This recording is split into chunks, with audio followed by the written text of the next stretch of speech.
Today we are going to look at how to tune a Pearl concert snare drum. Here in front of me I have our CRP 1465 concert series snare drum, which is a great budget option. So what we're going to do as a default is tune to an A on the top head, and I'll show you how to do that here in a second, and an E on the bottom head. That's a great starting point for any size drum that's 14 by 6.5, 14 by 5, 14 by 5.5.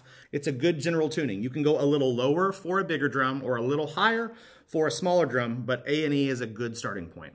So let me show you that process. On the top head, I'm going to use a cross pattern and tighten this head from where it comes out of the box. And when you tighten in a cross pattern, that prevents any warping to the rim or uneven seating of the head on the drum. And so what I'm going to do, once I get it a little tighter, is I'm going to try to clear the head. What the purpose is of clearing the head is to make sure all the pitches at every lug are going to be the same all the way around the drum.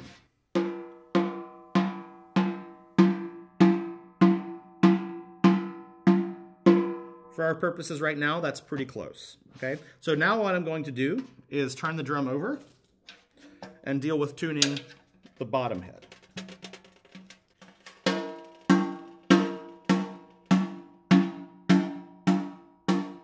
So I'm going to just take this up a little bit in pitch.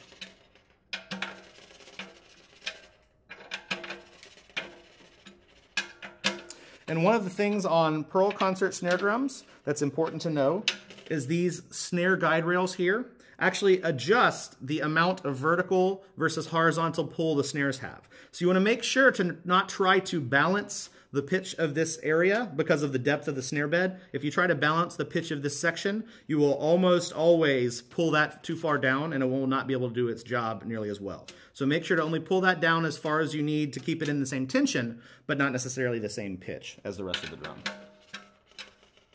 So after I've tightened that up, I'm going to check my pitches. So if I tap with my finger in the center of the drum, I hear that pitch there. And then if I mute the top head and do it with, actually do a rim shot with my first finger, I'm going to hear a different pitch. Okay, so right now I'm actually getting too big of a difference. The bottom head is higher than a fifth above, and so I'm actually going to tune the top head up a little bit more.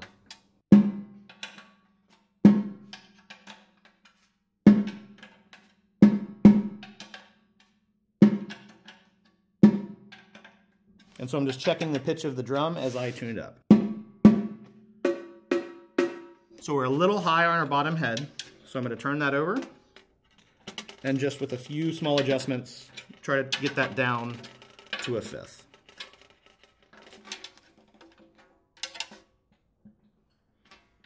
So at this point,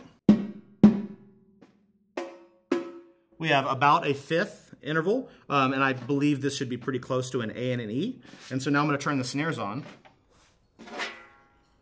and see what the snare response is like at this tuning. So as you can hear, the snare is a little bit wet. And so what I need to do is tighten the tension of the snares using the tension adjustment knob on the strainer.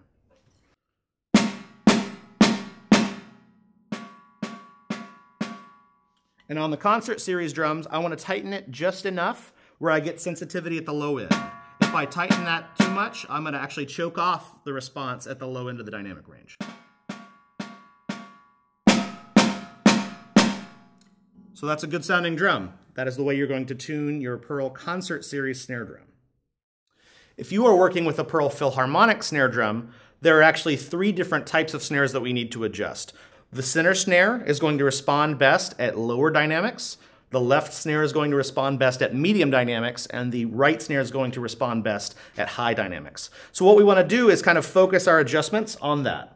So I'm going to first loosen up our left and right snares, and I'm going to listen to just the center snare. So right now I'm tightening it up to get a nice soft response, even playing at the very edge of the drum.